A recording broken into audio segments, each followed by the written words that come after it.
ಇದು ಕರ್ನಾಟಕದಲ್ಲಿ ಫೇಮಸ್ ಆಗಿರುವ ದೊಡ್ಡ ಸ್ವಾಮೀಜಿಯ ಸ್ಟೋರಿ. ಇದು ಹಾನಗಲ್ನಲ್ಲಿರುವ ಕುಮಾರೇಶ್ವರ ಮಠಕ್ಕೆ ಸಂಬಂಧಪಟ್ಟಂತಹ ಸುದ್ದಿ. ಬೇಲಿನೇದು ಹೊಲ ಮೇಯ್ದು ಅಂತಾರಲ್ಲ, ಅಂತಹ ಸುದ್ದಿ ಇದು. ಹಣಕ್ಕಾಗಿ ಮಠದ ಆಸ್ತಿಯನ್ನೇ ಅಡವಿಟ್ಟ ಗುರೂಜಿಯ ಸುದ್ದಿ ಇದು.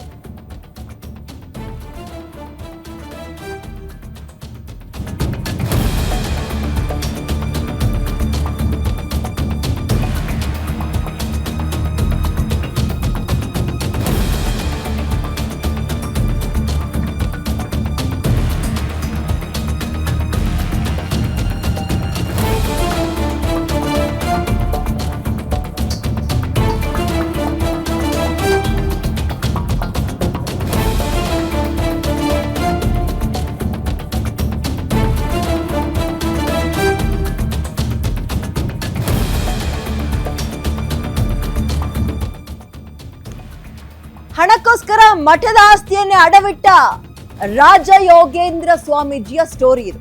ಈಗ ಅವರ ವಿರುದ್ಧ ಮಠದ ಭಕ್ತರೇ ಆರೋಪ ಮಾಡ್ತಾ ಇದ್ದಾರೆ. ಪ್ರಖ್ಯಾತ ಗುರು ಸಿದ್ಧ ರಾಜಯೋಗೇಂದ್ರ ಸ್ವಾಮೀಜಿ ವಿರುದ್ಧ ಎಫ್ಐಆರ್ ಕೂಡ ಆಗಿದೆ. ಹಾನಗಲ್ನಲ್ಲಿರುವ ಕುಮಾರೇಶ್ವರ ಮಠದ ಆಸ್ತಿಯನ್ನ ಅಡ ಇಟ್ಟಿದ್ದಾರೆ ಇವರು ಅನ್ನೋ ಆರೋಪ. ರಾಜಯೋಗೇಂದ್ರ ಶ್ರೀ ಕುಮಾರೇಶ್ವರ ಮಠ ಇದು 3,000 ಮಠದ ಪೀಠಾಧಿಪತಿ ಮಠದ ಜಾಗ. ಜಮೀನ್ ಕೊಡೋ ಸಲುವಾಗಿ ಮುಂಗಡ ಹಣವನ್ನ ಕೂಡ ಪಡೆದಿದ್ದಾರಂತೆ ಇವರು. ಬರೋಬ್ಬರಿ 1,60,00,000 ರೂಪಾಯಿ ಮೋಸ ಮಾಡಿರೋದು ಪತ್ತೆಯಾಗಿದೆ. ಈ ಪೈಕಿ 4 ಲಕ್ಷ ಹಾಗೂ 12 ಲಕ್ಷವನ್ನ ಅಡ್ವಾನ್ಸ್ ರೀತಿಯಲ್ಲಿ ಪಡ್ಕೊಂಡಿದ್ದಾರೆ 2 ಹಂತದಲ್ಲಿ. ಒಂದ್ಸಲ 4 ಲಕ್ಷ, ಇನ್ನೊಂದ್ಸಲ 12 ಲಕ್ಷ ಅಂತ. ಈ ಕುರಿತು ದೂರು ದಾಖಲಿಸುವಂತೆ ಹಾನಗಲ್ ಪೊಲೀಸ್ ಠಾಣೆಗೆ ಕೋರ್ಟ್ ಆದೇಶ ಕೊಟ್ಟಿತ್ತು. ಈ ಹಿನ್ನೆಲೆ ಮಠದ ಸ್ವಾಮೀಜಿ ವಿರುದ್ಧ ಕೇಸ್ ಕೂಡ ಈಗ ದಾಖಲಾಗಿದೆ.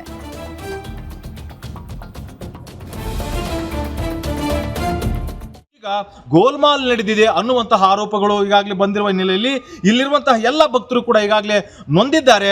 ಹೀಗಾಗಿ ಅವರು ಸಾರ್ವಜನಿಕವಾಗಿ ಜೊತೆಗೆ ಮಠದ ಆಸ್ತಿಯನ್ನು ಉಳಿಸಿಕೊಳ್ಳುವ ಸಲುವಾಗಿ ಈಗಾಗಲೇ ಕೋರ್ಟನ್ನ ಮೆಟ್ಟಿಲನ್ನ ಏರಿರುವಂಥದ್ದು. ಹೀಗಾಗಿ ಈಗ ಕೋರ್ಟ್ ಅವರ ಒಂದು ಮನವಿಗೆ ಅಥವಾ ಅವರ ಒಂದು ಹೋರಾಟಕ್ಕೆ ಮೊದಲ ಹೆಜ್ಜೆಯಲ್ಲಿ ಈಗಾಗಲೇ ಅವರಿಗೆ ಜಯ ಸಿಕ್ಕಿರುವಂಥದ್ದು. ಸೊ ನಾನು ದೂರನ್ನ ದಾಖಲು ಮಾಡಿರುವಂತಹ ರವೀಂದ್ರ ಅನ್ನೋರು ಏನಿದ್ದಾರೆ, ಸ್ವಾಮಿಗಳ ವಿರುದ್ಧ ಯಾಕೆ ದೂರು ಮಾಡಿದ್ರು, ಏನು ವಿಷಯ ಇದೆ ಅನ್ನೋದನ್ನ ನಾನು ಕೇಳ್ತಾ ಹೋಗ್ತೀನಿ. ಸರ್, ಇವಾಗ ಸ್ವಾಮೀಜಿಗಳು ಅಂತಂದ್ರೆ ತುಂಬಾ ಎಲ್ಲರೂ ಕೂಡ ಹೆದರ್ತಾರೆ. ಯಾಕೆ ಅಂತಂದ್ರೆ ಭಕ್ತಗಣ ಇರುತ್ತೆ, ಸಮಾಜ ಅಂತ ಇರುತ್ತೆ. ಸೊ ಹೀಗಾಗಿ ನಾವು ಅವ್ರ ವಿರುದ್ಧ ಹೋಗಬಾರ್ದು ಅನ್ನೋ ನಿಟ್ಟಿನಲ್ಲಿ, ಆದ್ರೂ ನೀವು ಧೈರ್ಯವಾಗಿ ಈಗ ಅವ್ರ ವಿರುದ್ಧ ದೂರನ್ನ ದಾಖಲು ಮಾಡಿದಿರಿ, ಯಾಕೆ ಹೇಳಿ. ಉತ್ತರ ಕರ್ನಾಟಕ ಭಾಗದಲ್ಲಿನೇ ಹೆಸರುವಾಸಿಯಾಗಿರ್ತಕ್ಕಂಥ ನಮ್ಮ ಮಣಿಪುರ ಕುಮಾರ ಮಹಾಸ್ವಾಮಿಗಳು, ಲಿಂಗೈಕ್ಯ ಮಣಿಪುರ ಕುಮಾರ ಮಹಾಸ್ವಾಮಿಗಳ ಮಠ ಅಂದ್ರೆ ಹೆಸರಾಂತ ಮಠವಾಗಿದ್ದು, ಇದಕ್ಕೆ ತಕ್ಕಂಗೆ ನಮ್ಮ ಅಲ್ಲಿ ಏನಾಗಿದ್ದಾವೆ ಅಂದರೆ ಆಸ್ತಿಗಳನ್ನು ಮಾರಿದ್ದು ಸಾಕಷ್ಟು ದಾಖಲೆಗಳು ಸಿಕ್ಕು ನಮ್ಮ ಸ್ವಾಮಿಗಳು ಇವು ಎಲ್ಲ. ಅದನ್ನು ಸುಮಾರು ಎಲ್ಲ ಜನರಿಗೂ ತಿಳಿಸಿದ್ವಿ. ಆದರೆ ಅದು ಸಭೆ ಮೇಲೆ ಸಭೆ ನಡೆದವು, ಆದರೂ ಅದಕ್ಕೇನು ಕ್ಯಾರೆ ಅನ್ನಲಿಲ್ಲ.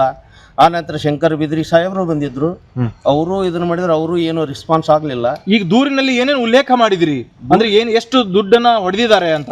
ದೂರಿನಲ್ಲಿ ಈಗ ಸುಮಾರು ಅವರು 56 ಆಸ್ತಿ ಮಾರಿದ್ರೊಳಗೆ 1,60,30,30,000 ರೂಪಾಯಿಗಳ ಗೋಲ್ಮಾಲ್ ಆಗಿದೆ ಅಂತ ನಮ್ಮ ವಾದ ಇದೆ. ಅದನ್ನ ಲಿಖಿತವಾಗಿ ನಾವು ಕೋರ್ಟ್ಗೂ ಇದನ್ನು ದಾಖಲೆ ಸಮೇತವಾಗಿ ಕೊಟ್ಟಿದ್ದೇವೆ.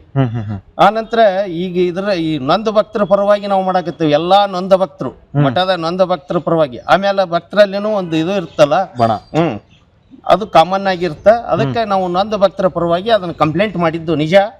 ಆಮೇಲೆ ಎಲ್ಲ ದಾಖಲಾತಿಗಳ ಕೊಟ್ಟು ನಾವು ಮಾಡಿದ್ದೀವಿ. Thank you. ಮಠ ಏನಿದೆ, ಮಠಕ್ಕೆ ಸಂಬಂಧಪಟ್ಟಂತ ಬೆಳಗಾಲ್ಪೇಟೆಯಲ್ಲಿ ಏನೋ ಒಂದು ಜಮೀನಿತ್ತು. ಸೊ ಆ ಜಮೀನಲ್ಲೂ ಕೂಡ ಗೋಲ್ಮಾಲ್ ಆಗಿದೆ ಅನ್ನುವಂಥದ್ದು ಈಗಾಗಲೇ ದೂರಿನಲ್ಲಿ ದಾಖಲಾಗಿರುವಂಥದ್ದು. ಇಲ್ಲಿ ಬೆಳಗಾಲ್ಪೇಟೆಯ ಗ್ರಾಮಸ್ಥರಿದ್ದಾರೆ, ಅಂದ್ರೆ ಆ ಮಠದ ಭಕ್ತರು ಕೂಡ ಇರುವಂಥದ್ದು. ಸೊ ನಾನು ಅವ್ರನ್ನ ಕೇಳ್ತಾ ಹೋಗ್ತೀನಿ, ನಿಮ್ಮ ಊರನ್ನು ಬಿಟ್ಟಿಲ್ಲ ಅನ್ನೋಂಗಾಯ್ತು ಹಂಗಂತಂದ್ರೆ ಏನು ಅಂತ ದುರುಪಯೋಗ ತೆಗೆದುಕೊಳ್ಳುವವರು. ಸೊ ಏನಾಗಿದೆ ಅಲ್ಲಿ ನಿಮ್ಮ ಊರಿನಲ್ಲಿ? ನಮ್ಮೂರಲ್ಲಿ ಮೊದಲೇ ಮಠದ ಆಸ್ತಿ ಅನ್ನೋದು ನಮಗೆ ಸ್ವಲ್ಪ ಮಾಹಿತಿ ಇರಲಿಲ್ಲ. ಅದು ಇದೇ ಸ್ವಾಮಿಗಳು ಬಂದು ಊರಾಗ ಡಂಗರ ಹೊಡಿಸಿ 1,2,000 ಜನರನ್ನ ಸೇರಿಸಿ ಅಲ್ಲಿ ಬಂದು ಇದು ನಮ್ಮ ಮಠದ ಆಸ್ತಿಪ್ಪ, ಉಳಿಸ್ರಿಪ್ಪ, ನಿಮ್ಗೆ ರಕ್ಷಣೆ ಮಾಡಕ್ ನಿಮ್ಗೆಲ್ಲ ಅನುಕೂಲತೆ ಮಾಡ್ಕೊಡ್ತೇವೆ ಅಂತೇಳಿ ನಮಗೆ ಬರೆದು ಕೊಟ್ರು. ಅವರು ಹೆಸರೇನು ಅವ್ರದ್ದು? ಸ್ವಾಮಿಗಳು ಕುಮಾರ ಸ್ವಾಮಿಗಳ್ರಿ. ಅವ್ರು ಇಲ್ಲೇ ಹನಗಲಲ್ಲಿ ಕುಮಾರ ಸ್ವಾಮಿಗಳು ಅಂತಾರ, ಹುಬ್ಬಳ್ಯಾಗ ಗುರುಸಿದ್ದೇಶ್ವರ ಮಹಾಸ್ವಾಮಿಗಳು ಅಂತಾರ್ರಿ. ಇವ್ರು 2 ಕಡೆನೂ ಈ ಟೈಪ್ ಆಟ ಆಡ್ತಾನೆ ಇದಾರೆ. ಇವ್ರು ನಮ್ಮ ಊರಿಗೆ ಬಂದು ದೇವಸ್ಥಾನದಾಗೆ ನಮ್ಮ ಊರಾಗ ಇಡೀ ಊರು ಕರೆದು ಕೂಡ್ಸಿ ಇದು ನಮ್ಮ ಆಸ್ತಿ ಉಳಿಸ್ರಿಪ್ಪ ಅಂತೇಳಿ ನಮಗೆ ಒಂದು ಕಮಿಟಿ ಮಾಡಿಕೊಟ್ರು ಇವರು. ಕಮಿಟಿ ಮಾಡಿಕೊಟ್ಟು ಇವ್ರನ್ನ 2 ಸಲ ನಾವು ಊರಿಗೆ ಕರ್ಕೊಂಡ್ಬಂದ್ವಿ. ನೋಡಿ ಸ್ವಾಮಿಗಳು ಇಲ್ಲಿ ಮಠ ಈ ಕೆಲಸ ಆಗೈತಿ ಅಂದ್ವಿ. ಇಲ್ಲ ಅವನು ತೆಗಿರಿ, ಅವನು ಕೆಡವ್ರಿ, ಅವನು ಪೂರ ಆಸ್ತಿ ಉಳಿಸ್ರಿ ಅಂತ ನಮ್ಗೆ ಲಿಖಿತವಾಗಿ ಬರೆದು ಕೊಟ್ಟಿದ್ದೈತ್ರಿ ಸ್ವಾಮಿಗಳು ನಮ್ಗೆ. ಆದ್ರೆ ಇದರಿಂದ ಉದ್ದೇಶ ಹಿಂಗಿದೆ. ಆದ್ರೆ ಇವ್ರು ಏನ್ ಮಾಡ್ಯಾರ, ಅಲ್ಲೇ ಒಬ್ಬ ಎಲ್ಲ ಬಡವ ಒಂದು 20 ಮಂದಿ ಬಡವ್ರನ್ನೆಲ್ಲಾರನು ಮನಿ ಕೆಡವ್ರಿ, ಒಬ್ಬ ಶ್ರೀಮಂತ ನೀಡ್ರಿ ಅಂತ ಇವರು ನಮಗೆ ಹೇಳಿಕೆ ಕೊಡ್ತಾರೆ. ಅದ್ರ ಸಂಬಂಧ ನಮ್ಮ ಇಡೇ ಊರು ಅವ್ರ ವಿರೋಧ ಇದನ್ನ ಮಾಡಿ ಅವ್ರನ್ನ ಈ ಪೇಪರ್ಸ್ಗಳನ್ನು ಎಲ್ಲ ನಾವು ಸಮೇತ ಅಲ್ಲಿ ಹಾಜರು ಮಾಡಿದ್ದೇವೆ ಕೋರ್ಟಿಗೆ. 1,60,00,000 ರೂಪಾಯಿದ್ದು ಅಂತ ಹೇಳಿದಾರೆ ಕಾನೂನಾತ್ಮಕವಾಗಿ. SR ರೇಟ್ ವ್ಯಾಲ್ಯೂ ಪ್ರಕಾರ 106 ಕೋಟಿ ಬಾಳ್ತದೆ ಇವತ್ತು ನಮ್ಮ ಆಸ್ತಿ. ಹುಬ್ಬಳ್ಳಿ ಒಳಗಿನ ನಮ್ಮ ಹಾನಗಲ್ ಮಠದ ಆಸ್ತಿ, ಜೊತೆಗೆ ನಮ್ಮ ಹಾನಗಲ್ದಾಗಿನ ತಹಶೀಲ್ದಾರ್ ಆಫೀಸ್ ಎದುರುಗಡೆ ಇದ್ದಂತ ಆಸ್ತಿ, ಜೊತೆಗೆ ಬೆಳಗಾಲಪೇಟೆ ಒಳಗಿನ ಆಸ್ತಿ, ಸಂಪೂರ್ಣವಾಗಿ ಇಂಥ ಆಸ್ತಿಗಳು 106 ಆಸ್ತಿ ಅದಾವು. ಕಳೆದ 15 ವರ್ಷದಿಂದ ಇದನ್ನ ಪ್ರಶ್ನೆ ಮಾಡ್ತಾ ಇದ್ದೀನಿ ನಾನು. ಏನದ ನಮ್ಮ ಮಠದ ಆಸ್ತಿ ಎಲ್ಲೆಲ್ಲಿ ಅದಾವು, ಎಷ್ಟೆಷ್ಟು ಅದಾವು ನೀವು ಅಷ್ಟೇ ಬರೀ ಇದು ಮಾಡಿದ್ರೆ ಅವ್ರಿಗೆ ಯಾಕೆ ಧ್ವನಿ ಎತ್ತಾ ಇಲ್ಲ? ಇರಬಹುದು, ಅಂಜಿಕೆ ಇರ್ಬೋದು, ಒಂದಿರ್ತದೆ. ಯಾವಾಗ್ಲೂ ಒಂದು ಅರ್ಥ ಮಾಡ್ಕೊಡ್ರಿ, ಎಲ್ಲರಿಗೂ ಸ್ವಾಮೀಜಿ ಗುರು ನಿಂದನೆ ಮಹಾಪಾಪ ಇದನ್ನ ಇವರು ತಲೆಯಾಗ ತುಂಬಿಟ್ಟಾರ. ಈ ತಲೆಯಾಗ ತುಂಬಿದ ಆತಂಕ ಅಂಜಿಕೆ ಇರ್ತದಲ್ಲ ಭಕ್ತರಿಗೆ, ಅದನ್ನ ಮಾತಾಡಕ್ ಹಚ್ಚಲ್ಲ. ಆದ್ರೆ ಎಲ್ಲಾ ಭಕ್ತರಿಗೂ ನಾವು ಮಾಡ್ತಾ ಇರೋದು ಸರಿ ಅಂತ ಎಲ್ಲರೂ ಒಪ್ಕೊಳ್ತಾರೆ. ಗಟ್ಟಿಯಾಗಿ ಬಂದಿಲ್ಲ ಅಂಜತತಿ ಇವತ್ತಿಗೂ ನಮ್ಮ ಸಮಾಜ. ತಪ್ಪಿತಸ್ಥಿದರೆ ಅವರಿಗೆ ಶಿಕ್ಷೆ ಆಗ್ಬೇಕು, ಮಠದ ಆಸ್ತಿ ಮತ್ತೆ ವಾಪಸ್ಸು ಮಠಕ್ಕೆ ಸಲ್ಲಬೇಕು ಅನ್ನುವಂಥದ್ದು ನಮ್ಮ ನ್ಯೂಸ್ ಗ್ಯಾರಂಟಿ ನ್ಯೂಸ್ ವಾಹಿನಿಯ ಕಳಕಳಿ ಆಗಿರುವಂಥದ್ದು. ಹಾವೇರಿಯಿಂದ ರಮೇಶ್ PH, ಗ್ಯಾರಂಟಿ ನ್ಯೂಸ್. ಮಠವನ್ನ ನೋಡ್ಕೊಳ್ಳಿ ಅಂತ ಬಿಟ್ಟಂತಹ ಗುರೂಜಿ ಮಠವನ್ನೇ ಮಾರ್ಕೊಂಡು ತಿಂತಾರೆ ಅನ್ನೋ ಹಂತಕ್ಕೆ ಹೋದ್ರೆ ಯಾರನ್ನ ನಂಬೋದು, ಯಾರನ್ನ ಬಿಡೋದು ಅಲ್ವಾ?